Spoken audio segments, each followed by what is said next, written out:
Então,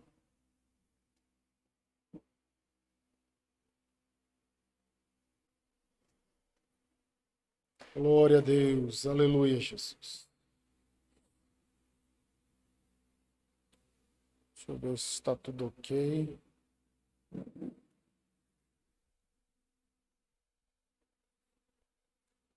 Graças a Deus. Para mim aqui está tudo ok.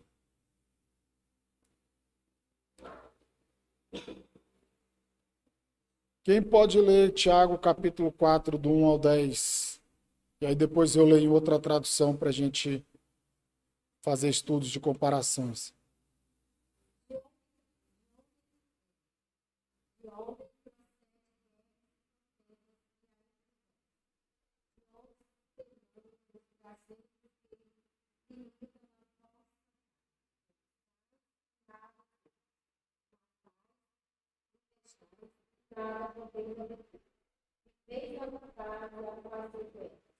Nada tem, porque não acredito.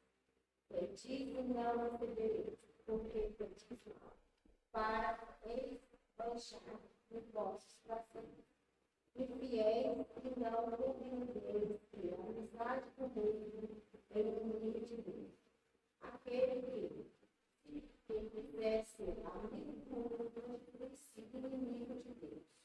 Ou pode que envolva viva na escritura. É o ciúme que, por nós, anseia o Espírito, e que ele vai afastar o Deus. Antes Deus resiste aos soberbos, mas dá graça ao humilde. Sujeitai-vos, portanto, a Deus, mas resisti ao diabo, e ele fugirá de vós.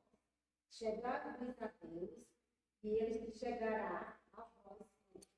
Purificai as mãos, e vós que estáis de ânimo dobre, fugir e lamentar e chorar. Converteis-se os vossos risos em pranto, e a vossa alegria em tristeza. Humilhai-vos na presença do Senhor, e ele vos exaltará. Amém. Agora eu vou fazer a leitura em outra tradução para a gente fazer uma comparação para enriquecer o nosso estudo aqui. De onde vêm as discussões e brigas em seu meio? Acaso não procedem dos prazeres que guerreiam dentro de vocês? Querem o que não têm e até matam para consegui-lo. Invejam o que os outros possuem, lutam e fazem guerra para tomar deles. E, no entanto, não têm o que desejam porque não pedem. E quando pedem, não recebem, pois seus motivos são errados. Pedem apenas o que lhes dará prazer. Adúlteros, não percebem que a amizade comum os torna inimigos de Deus? Repito, se desejam ser amigos do mundo, tornam-se inimigos de Deus. O que vocês acham que as Escrituras querem dizer quando afirmam que o Espírito colocado por Deus em nós tem ciúmes? Contudo, ele generosamente concede graça, como diz as Escrituras. Deus se opõe aos orgulhosos, mas concede graça aos humildes. Portanto, submetam-se a Deus, resistam ao diabo e ele fugirá de vocês. Aproximem-se de Deus e ele se aproximará de vocês. Lavem as mãos, pecadores, purifiquem o coração, vocês que têm a mente dividida. Que haja lágrimas, lamentação e profundo pesar. Que haja choro em vez de riso e tristeza em vez de alegria. Humilhem-se diante do Senhor e ele os exaltará. Graças a Deus. Aqui o apóstolo Tiago, ele continua o seu discurso sobre o cristianismo prático, sobre o cristianismo na prática. E ele termina o capítulo 3 falando sobre que muitos queriam ser mestres, queriam ser doutores, queriam as melhores posições, queriam alguma coisa né? Queria uma aparência, um status. E ele diz assim, olha, se vocês querem ser mestres, vocês querem ensinar, vocês sabem que sobre vocês vai haver um duro juízo, um duro julgamento. E aí ele vai falando sobre a língua, que a língua é um fogo, a língua ela é um veneno, e ele vai tratando todo sobre essa questão. Ele fala também no capítulo 2 sobre um conflito que havia entre os pobres e os ricos se julgando superiores, melhores do que os pobres. Então havia toda essa situação que ele vem traçando nessa carta. E aí no capítulo 4, ele traz uma reflexão e ele faz uma pergunta. De onde vêm as discussões e brigas em seu meio?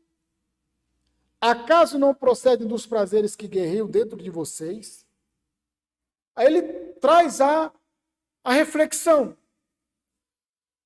O problema, muitas vezes, está em nós. Ele traz essa reflexão, ele chama aquele povo para pensar. De onde que está vindo isso? Qual é a causa? De onde que surgem essas brigas, essas contendas, essas situações no meio de vocês? Ele convida a uma análise, a uma reflexão. E é o que ele faz conosco nesta noite. De onde que muitas vezes vêm as contendas, as discussões, as brigas? Aí ele dá a resposta. Acaso não procedem dos prazeres que guerreiam dentro de vocês? Nós temos que entender uma coisa. Quando nós nos tornamos salvos em Cristo, nós temos uma nova natureza, recebemos uma nova natureza, mas a velha natureza ainda permanece.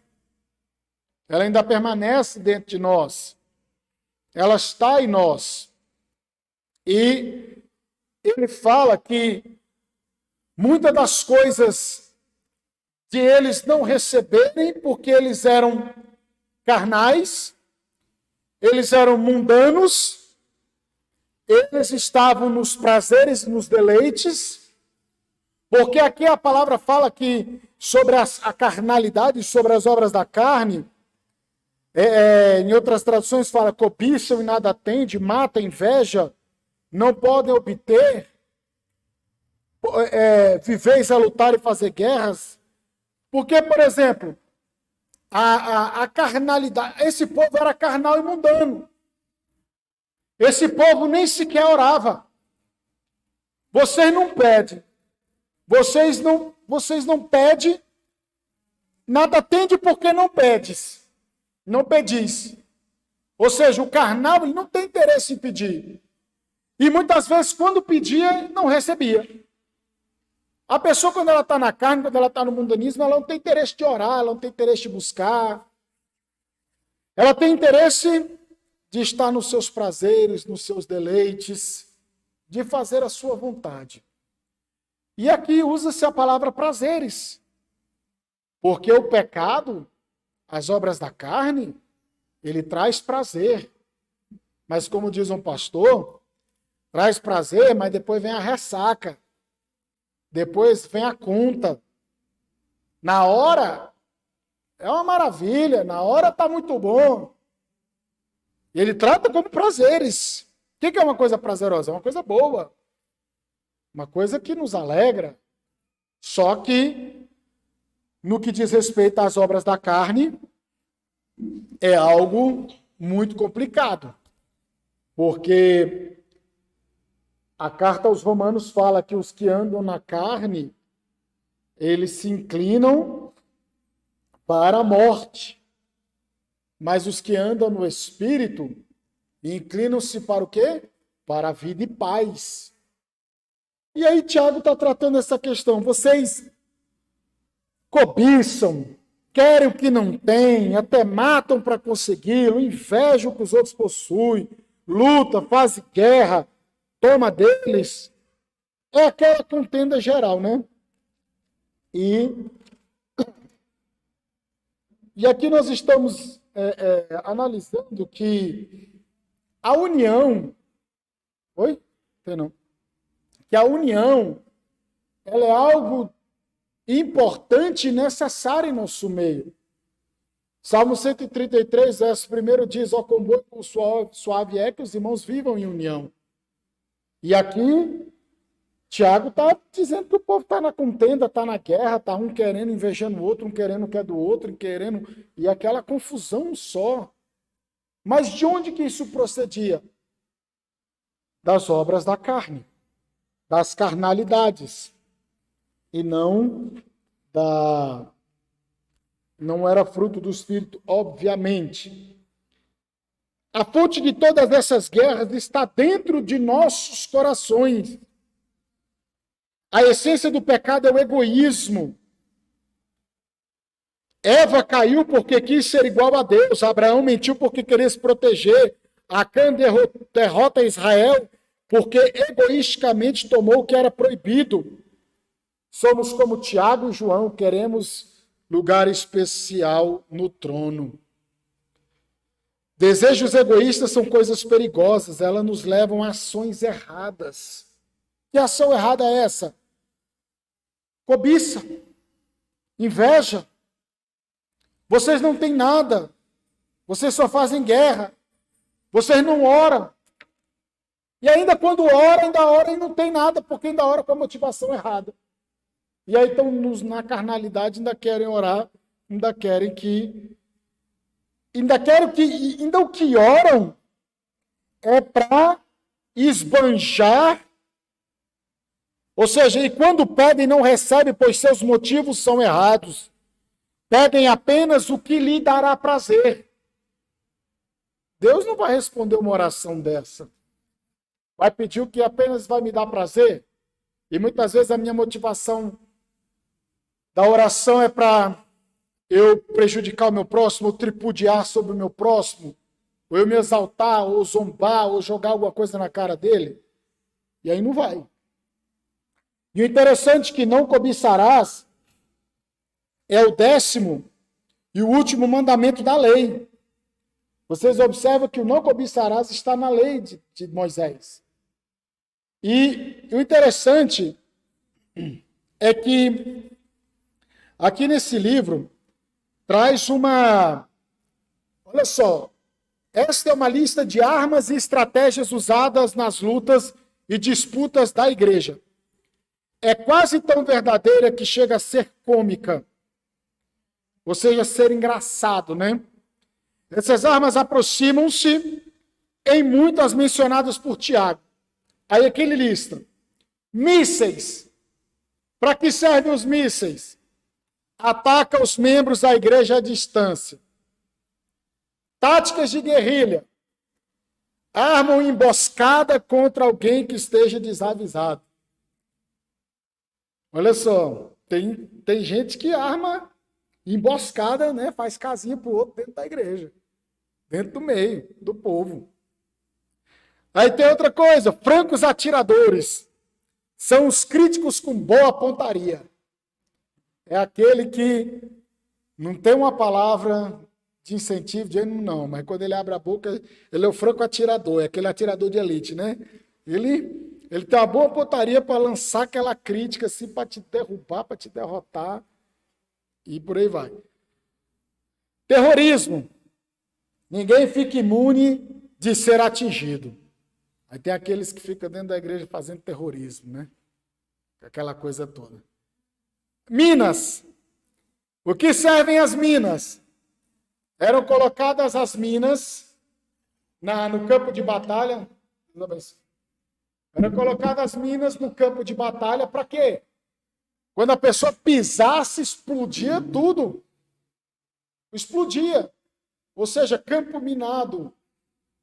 Botava aquelas minas, aquelas bombas enterradas para poder armar uma cilada ali e destruir o inimigo.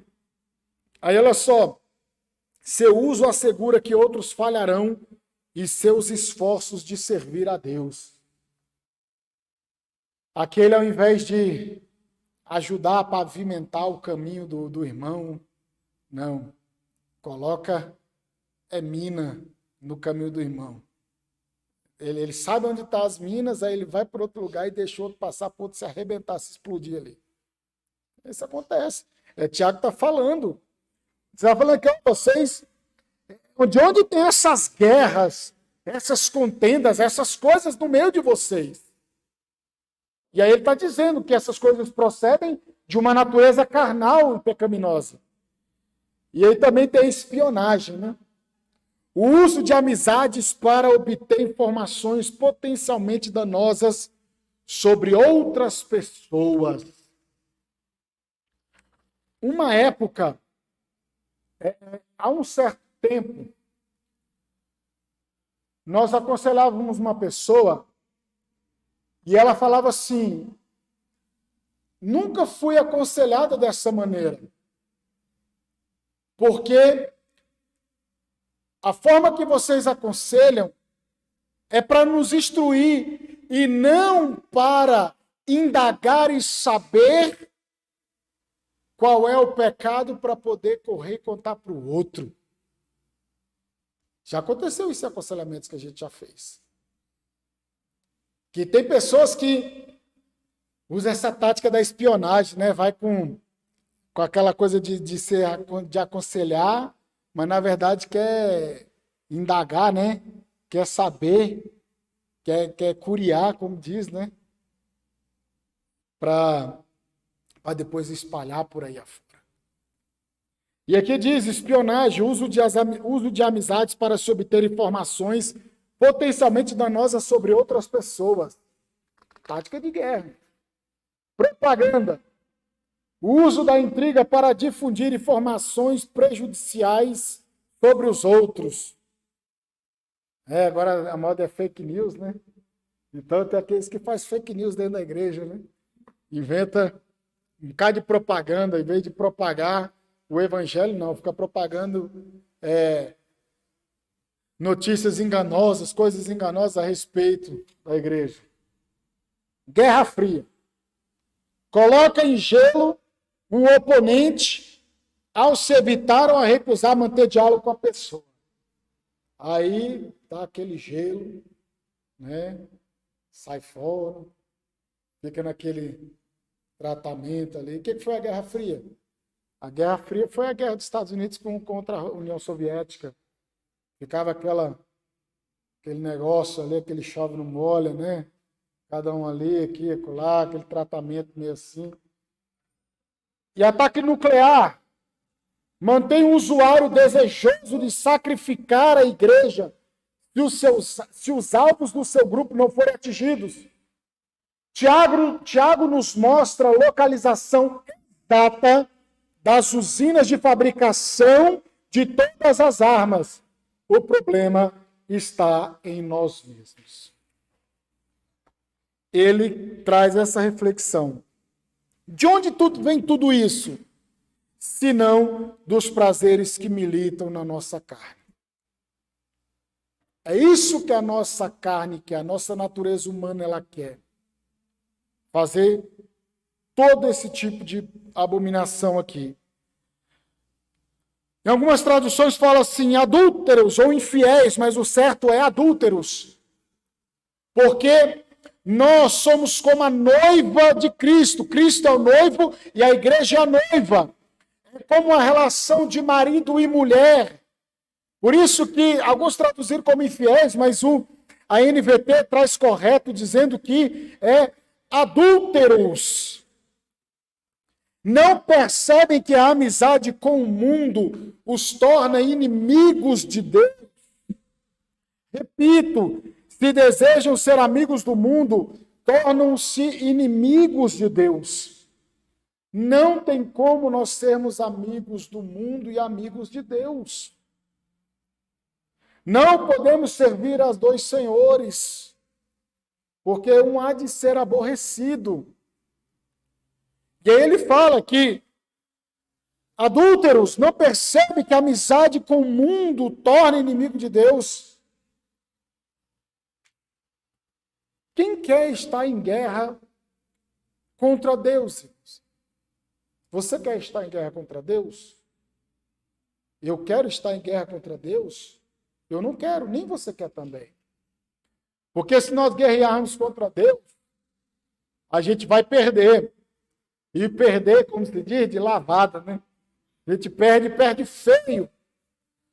E quando as pessoas... Tem muitas pessoas que falam assim, eu tenho Jesus no coração, né? Mas está lá no mundo, faz as coisas, acha que é amigo de Deus e acha que Deus é seu amigo. Mas estão enganados. Estão enganados. Porque Tiago está dizendo, não percebe que a amizade com o mundo os torna inimigos de Deus? Mas que mundo é esse, irmãos?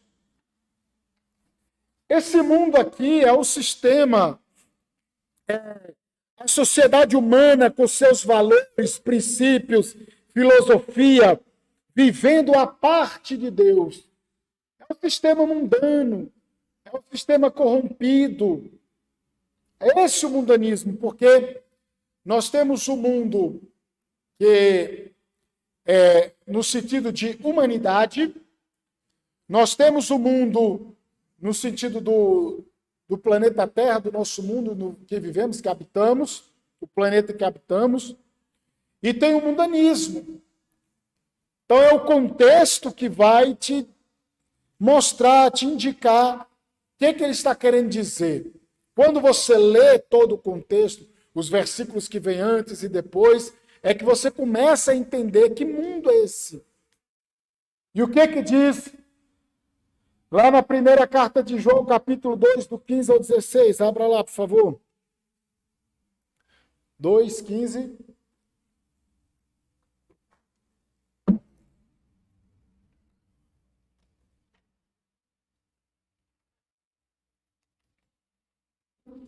Do 15 ao 17.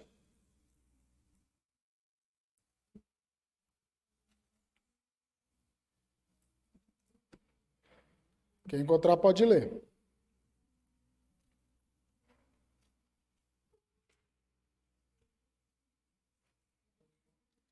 Primeira de João. Primeira carta de João, capítulo 2, 15 ao 17. Não amei o mundo, nem que no mundo há.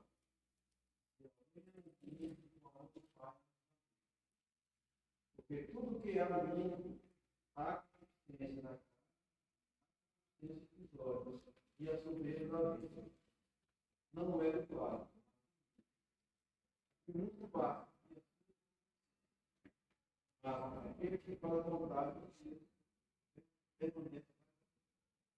Olha só. Não amem este mundo, nem as coisas que ele oferece.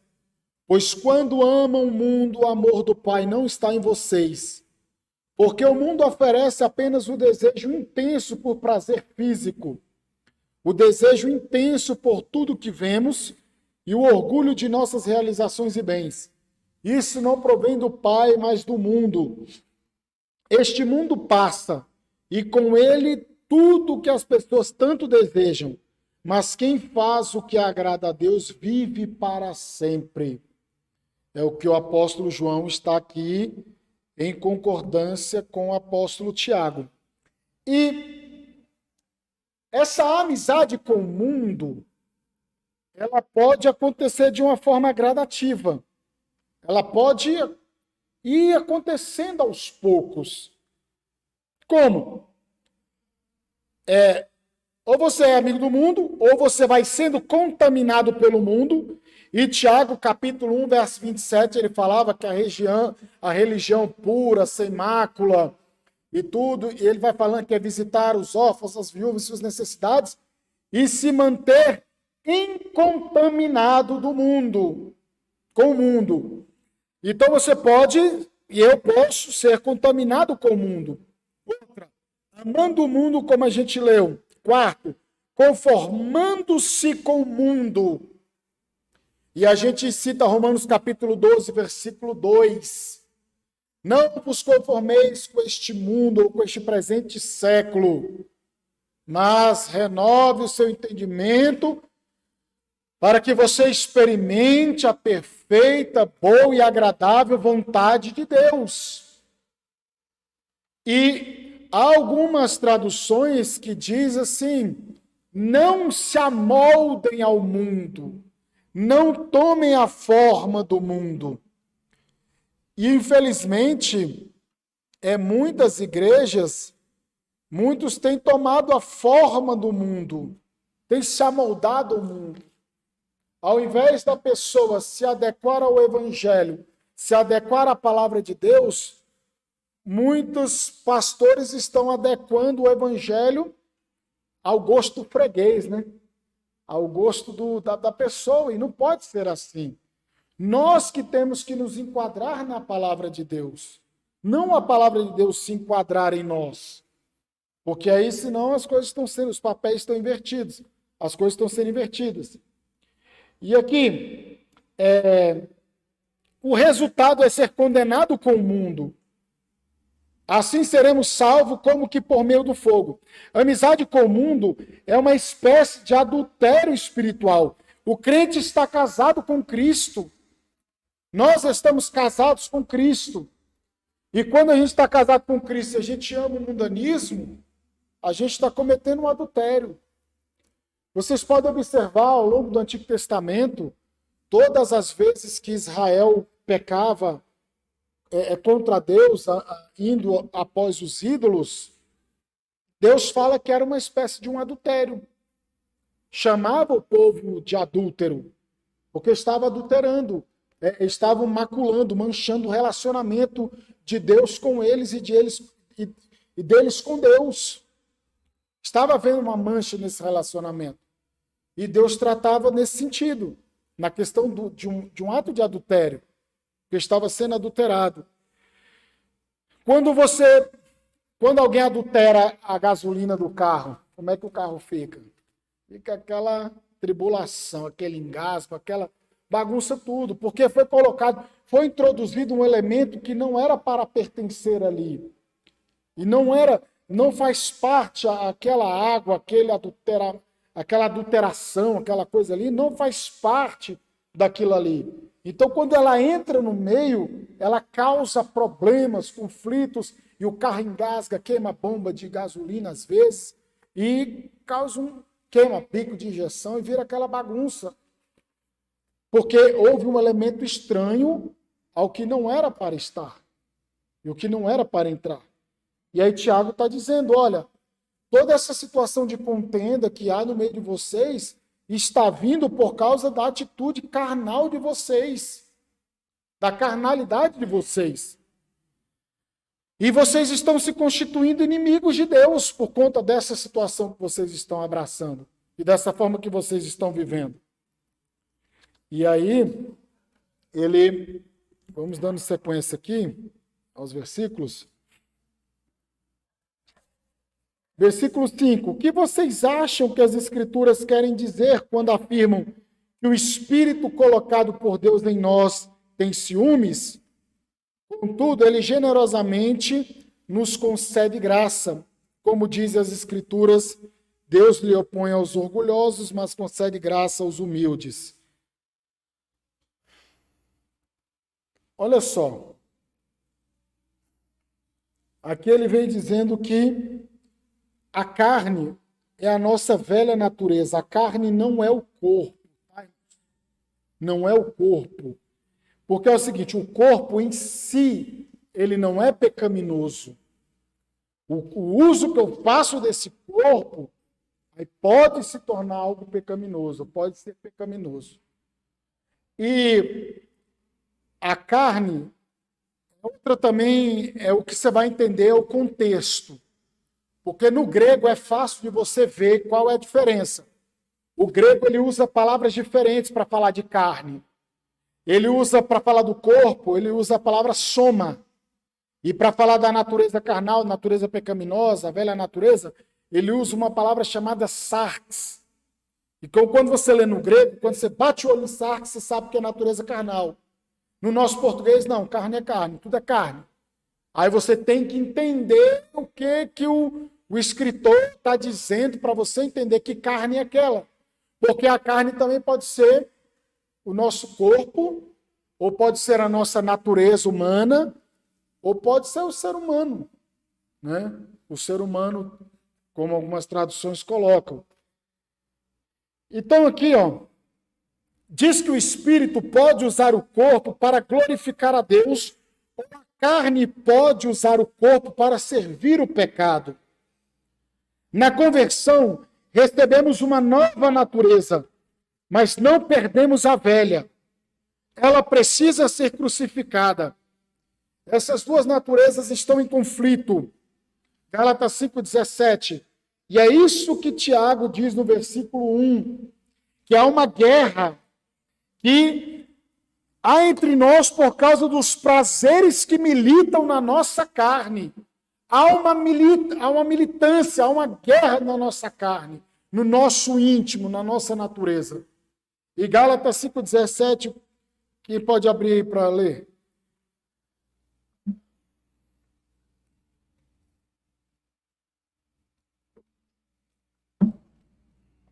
Gálatas 5,17.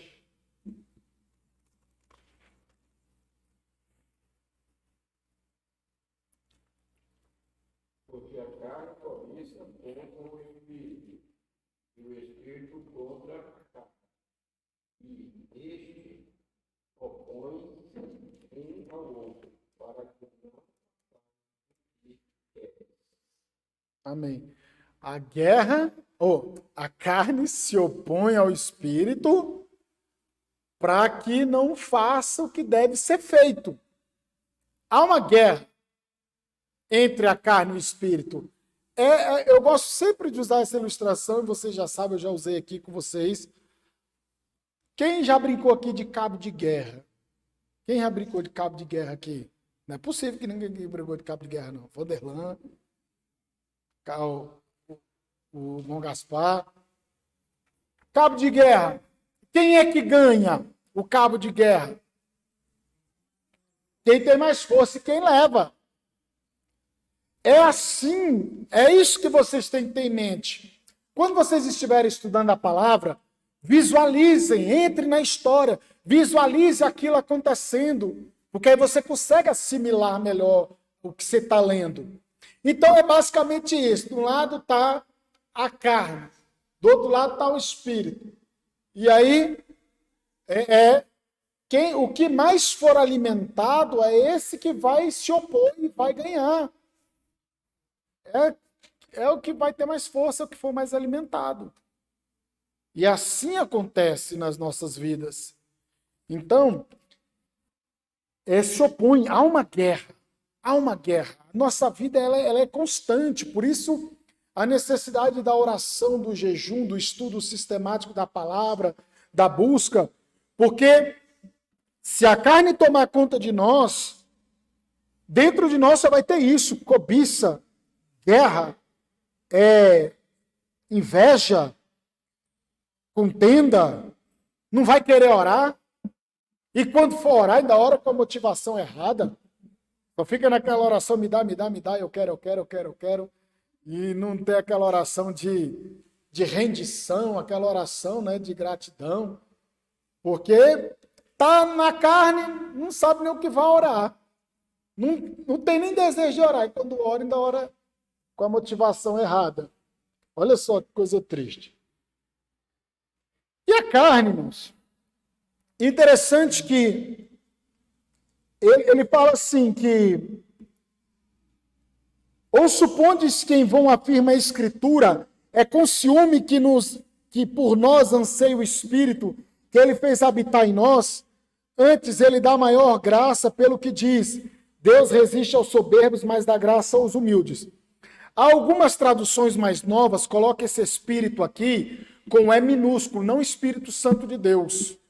Porque eles falam que é a questão do Espírito que Deus deu para nós ali no Jardim do Éden, quando nós recebemos o fôlego de vida, e é esse espírito de contenda, esse espírito que guerreia, esse espírito... Porque aí eles falam que depois o versículo 6 não teria sentido. Antes dá maior graça do quê? Do que dá maior graça? Aí ele dá graça diante aquelas situações carnais, pecaminosas e tudo. Essa é a relação que alguns estudiosos hoje trazem nesse sentido. Porque no grego não tem diferença de espírito. Não existe E maiúsculo ou E minúsculo no grego. Espírito é com E minúsculo sempre. Aí é o contexto que vai te dizer. Aí, às vezes, os tradutores que colocam E com maiúsculo, o E maiúsculo para se referir ao Espírito Santo de Deus. Mas isso é que eu trouxe a título de curiosidade para vocês. Mas o seguinte, diante de toda essa situação carnal, pecaminosa, essa coisa toda, como que isso vai ser combatido? Ele vai dar graça, Deus ele dá graça, e Deus resiste aos soberbos, mas dá graça aos humildes. Ele dá maior graça para aqueles que se humilham na presença de Deus, para aqueles que se sujeitam a Deus. Sujeitai-vos, portanto, a Deus, mas resisti ao diabo e ele fugirá de vós. Irmãos, aprendam uma coisa. A carne, você foge. O diabo, você enfrenta em nome de Jesus.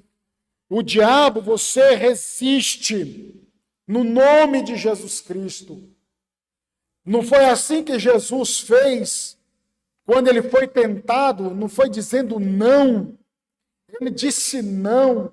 Várias vezes ele manteve-se firme diante de situações. Me cita um exemplo aí de uma pessoa que, diante de uma situação de carnalidade, saiu fora. Quem você... Oi? Não, José. José, ele tem uma melhor relação nesse sentido. Então, assim, José, ele foge. Ele fugiu nesse sentido. Não, José, ele foge. Quando ele vê a mulher de Potifar, que ela veio para cima dele, ele, pernas para que te quero, e foi embora, meu amigo. E ele era fiel a Deus. Não adianta nós tentar enfrentar a carnalidade, não. Principalmente quem tem alguma dificuldade em alguma área, eu vou enfrentar de frente, porque quem vai vencer sou eu e tal. Não, corre. Você corre, você ora, você corre, você sai fora. É afastar da aparência do mal. É fazer dessa forma. E olha só, viver na carne significa entristecer o Espírito Santo que vive em nós. Fugir não é um gesto desprezível. Eu sou homem que foge de alguma coisa. Não tem uns aqueles que dizem assim, né? Mas fica na frente da carne. Daqui a pouco ela vai, né? Parecendo uma serpente, vai encantando. Em vez de encantar a serpente encanta. Né? E vai aquela coisa toda, aquela coisa. Não, eu vou vencer. Daqui a pouco já está. E aí só Jesus na causa. Não, fugir aqui não é um ato de covardia, um gesto desprezível, não. A única maneira de vencer as tentações da carne é fugindo.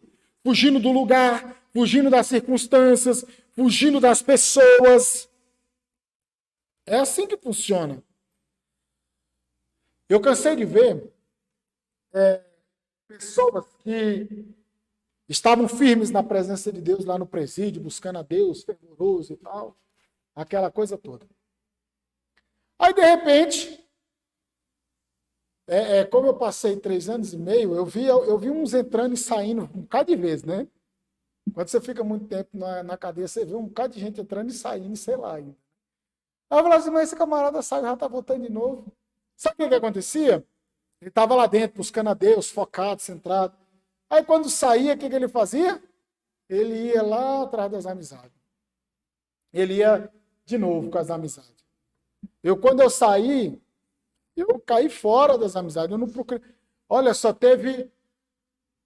eu só encontrei com um amigo meu, só. Porque de fato ele era amigo mesmo. Ele era um cara verdadeiro, ele era amigo mesmo. E aí, foi o único. O outro eu encontrei, que era um amigo também, eu encontrei ocasionalmente e tal, mas eu não fui atrás da turma. Eu vou atrás da turma, lá do trance, do rave, da bala, do negócio, do êxtase, eu não vou. Eu segui meu rumo, segui minha vida, E muitos desses voltavam para essa velha vida por causa disso. Ao invés de afastar das amizades, do errado, não. Voltar para o mesmo ambiente. E aí não tinha como. Acabava cedendo, acabava se desviando. Eu vi demais isso daí. Então, fugir não é um gesto desprezível. E olha só. Só que em terceiro lugar, ele fala do diabo. O pecado predileto do diabo é a vaidade, o orgulho. Ele tenta pessoas nessa área. E a Bíblia diz que a soberba, ela precede a queda. O orgulho, ela precede a queda. Quando a pessoa se torna orgulhosa, irmãos, ela está a um passo da queda. Ela está a um passo de se arrebentar. Olha só. Antes ele dá maior graça pelo que diz, Deus resiste aos soberbos, mas dá graça aos humildes. Deus se opõe aos orgulhosos, mas concede graça aos humildes. Nós não podemos ser soberbos, orgulhosos de forma alguma, porque isso é uma atitude carnal, é uma atitude que desagrada a Deus, é uma atitude que mancha a comunhão, porque eu começo a me considerar melhor do que o meu próximo. E quando eu começo a me considerar melhor e maior, eu começo a escorraçar, eu começo a colocar de lado, eu começo a andar só com quem eu acho que está no mesmo nível que o meu. E no Evangelho não é assim que funciona. Não é assim que funciona. Tem pessoas que você tem uma maior afinidade, não é errado isso. Mas o seu trato com os outros tem que ser um trato normal, de humildade, de reconhecimento, de que um precisa do outro. Eu preciso um do outro, nós precisamos um dos outros. A igreja, ela é uma comunidade. Ela é um lugar que a gente precisa estar reunidos. Nós precisamos estar reunidos para o quê? Para oração, para glorificação, para celebração, para a ajuda, para o fortalecimento um do outro. E não para viver em guerra, contenda, cobiçando, aquela coisa toda, aquele negócio todo. Não é assim. Não pode ser. E a vaidade, o orgulho, ela é algo perigoso. Ela é algo muito perigoso. Ele tentou Eva, o Satanás. É interessante que ele agora fala de Satanás. Porque quem está por detrás de toda essa ação carnal, mundana, é Satanás. Ele se aproveita dessas situações para poder se infiltrar, para poder minar e bagunçar as coisas no meio do povo de Deus. Quem viu o vídeo aí de uma candomblessista que disse que tem que se filtrar nas igrejas para poder invadir, para poder entrar nas salas de crianças das escolas dominicais para poder ensinar a doutrinação esquerdista? Vocês já viram esse vídeo? Eu não sei se ela é candidata. Então, você veja só. Como que são as coisas? Infiltrando. Está querendo se filtrar nas classes das crianças da EBD para poder doutrinar as crianças. E eu que estou estudando pedagogia, é impressionante a doutrinação já nos anos iniciais das crianças ali. Eu lendo aquelas coisas ali, Paulo Freire, lendo aqueles negócios, é impressionante, irmãos. É impressionante. E hoje passou um vídeo no Pingos dos Is, que dentro da escola, a professora lá em Recife fez um trabalho com as crianças, simulando a votação, né? E aí, fulano votou no candidato daqui, né? À esquerda. Fulano votou não sei o quê. Ixi, fulano votou no bolso lixo. Olha só. Fazendo atividade com as crianças e já doutrinando as crianças nessa situação aí, nessas coisas. Então vocês vejam só que por detrás de toda uma situação vem uma ação maligna. Vem uma ação maligna. Tiago ele está falando da carnalidade das coisas, aí depois ele revela quem é que está por detrás de tudo isso. E aí ele fala, sujeite-se a Deus. Ou seja, esteja submisso, obediente a Cristo, obediente a Deus. E aí, porque nós temos que vencer a carne, o mundo e o diabo. A nossa guerra é nessas três dimensões, nessas três esferas. Nós guerreamos contra o mundanismo, contra a natureza carnal, e nós lutamos contra o diabo. Mas qual é o segredo disso? Por que vocês oram e não recebem? Por que vocês estão desse jeito? Porque vocês não se sujeitam a Deus. Vocês não buscam a graça de Deus. Vocês não têm as orações respondidas porque vocês não se humilham na presença de Deus. Você veja só que o pensamento do escritor bíblico, ele não são coisas jogadas no vento. Ele tem uma ideia que ele está desenrolando. Por isso que é importante a gente não só ficar lendo versículos, mas ler todo o texto. Porque ele está desenrolando uma ideia, um pensamento. Ele está citando tudo aquilo ali. É interessante que, olha só como que a palavra de Deus ela é perfeita. Ele cita todo o problema, quem é o causador do problema, mas ele também traz como resolver esse problema.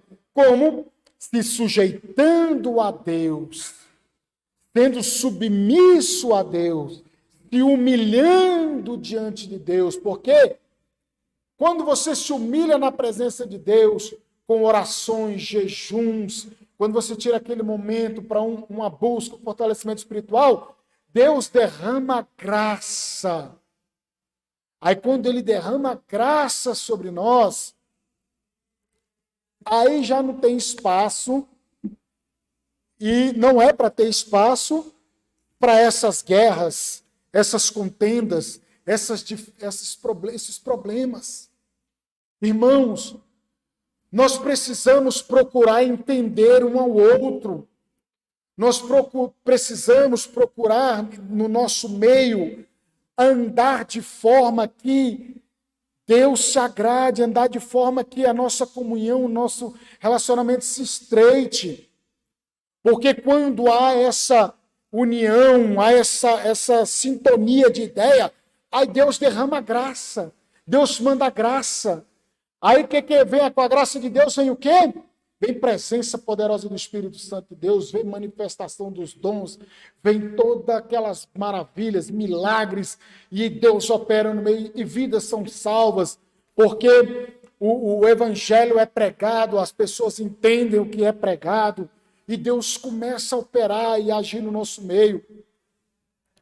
Mas se eu procuro estar num lugar para poder gerar contenda, criar confusões, isso não é correto. Isso não é adequado. E ele diz assim, que nós devemos resistir o diabo. O diabo não é para ser temido, mas resistido. Somente quem se submete a Deus pode resistir ao diabo. A Bíblia nos ensina a não dar lugar ao diabo, Efésios 4, 27. E outra coisa, devemos nos manter perto de Deus. Aí qual é o segredo? Outra coisa também, você resiste ao diabo, sujeita-se a Deus. E agora, vocês que por conta da carnalidade das coisas, vocês estão longe de Deus, faça o seguinte, se aproximem de Deus com humilhação, com lamentos, com choros, com lágrimas, com arrependimento, com sinceridade. E ele fala assim, aproximem-se de Deus e ele se aproximará de vocês. Lavem as mãos, pecadores, purifiquem o coração. Vocês que têm a mente dividida. O que podemos observar? Que a caminhada com Deus, ela é uma via de mão dupla. Eu me achego a Deus, Deus se achega a mim. Eu me afasto de Deus, Deus se afasta de mim. É uma via de mão dupla. Aproximem-se de Deus e Ele se aproximará de vocês. Limpem-se, pecadores, purifiquem o coração. Vocês que têm a mente dividida, nós não podemos ter a mente dividida entre as coisas do Espírito, entre as coisas carnais, entre as coisas do Espírito, entre as coisas diabólicas. A nossa mente não pode ficar dividida. E ele está falando aqui, olha, purifiquem o coração, vocês que têm a mente dividida. Que haja lágrimas, lamentação e profundo pesar. Que haja choro em vez de riso e tristeza em vez de alegria. Humilhem-se diante do Senhor e Ele os exaltará. Então, nós seremos exaltados, nós seremos abençoados quando nós nos humilharmos diante de Deus, quando nós nos sujeitarmos a Deus, e quando nós não dermos lugar à carnalidade, aí nós seremos exaltados diante de Deus e automaticamente diante dos homens. Para tanto, é necessário que haja uma submissão e uma obediência a Deus e a sua palavra. Amém? Que Deus abençoe a vida de vocês. Nós vamos finalizar quarta que vem, esse capítulo 4, que vai do versículo 12 até o 20. E aí a gente, porque aqui entra em outro assunto, já Tiago já muda um pouco o assunto, mesmo que ele esteja, do versículo 13 ao 17. A gente não falou do 11, né? Vamos incluir esse 11 aqui, aí depois a gente faz. A gente ainda tem 12 minutos ainda. Aí ele fala, irmãos, não faleis mal uns dos outros. Aquele que fala mal do irmão ou julga seu irmão, fala mal da lei e julga a lei. Ora, se julgas da lei, não és observador da lei, mas juiz. Um só é legislador e juiz, aquele que pode salvar e fazer perecer. Tu, porém, quem és que julgas o teu próximo? Que julgas o próximo. Aqui esse julgamento, a gente já falou isso sobre o Sermão do Monte, sobre o julgar. Aqui ele está falando sobre o juízo temerário, quando você julga de uma forma. Ele fala da maledicência e ele retoma também a questão do problema da língua. Quando eu uso a minha língua para julgar e emitir um juízo de valor, condenando aquela pessoa. Porque julgar é discernir entre o certo e o errado. O problema é que os fariseus faziam, e Jesus ele cita essa questão, é que os fariseus faziam um julgamento equivocado e muitas vezes um julgamento com 2 pesos e 2 medidas. E aí, era esse o problema do julgamento. Porque a Bíblia, ela manda nós julgarmos. Como que a Bíblia manda a gente julgar? E aqui diz que não deve julgar. Mas é no sentido de eu julgar sem eu saber e sem eu ter provas de fato daquilo que é verdade.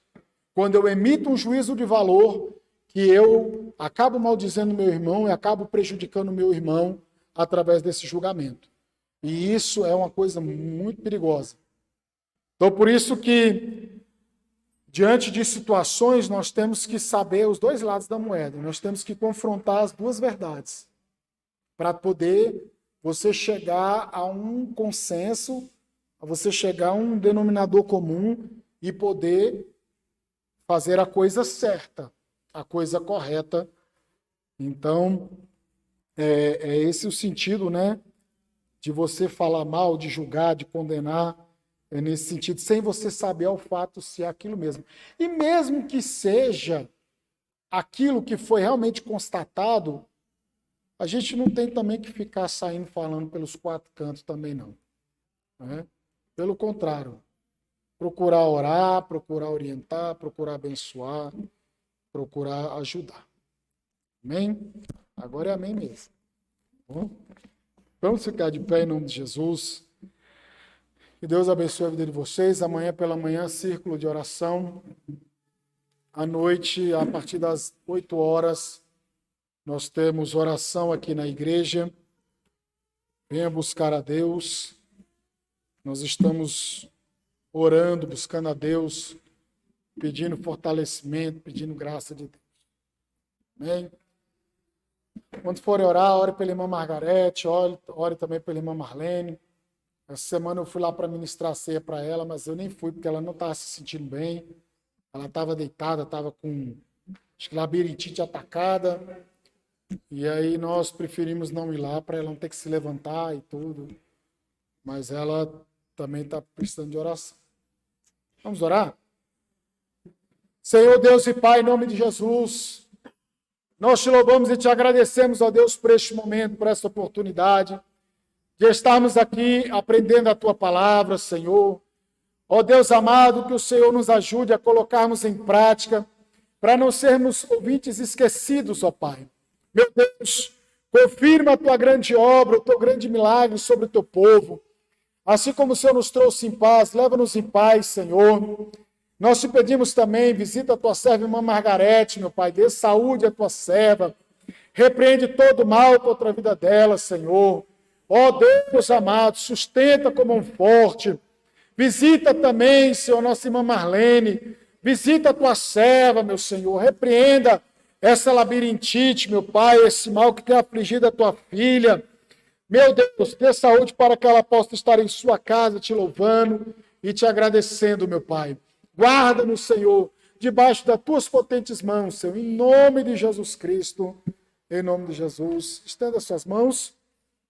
Que a graça de nosso Senhor Jesus Cristo, o amor de Deus nosso Pai, a comunhão e a consolação do Espírito Santo, seja com todos digam amém. Está encerrado em nome de Jesus.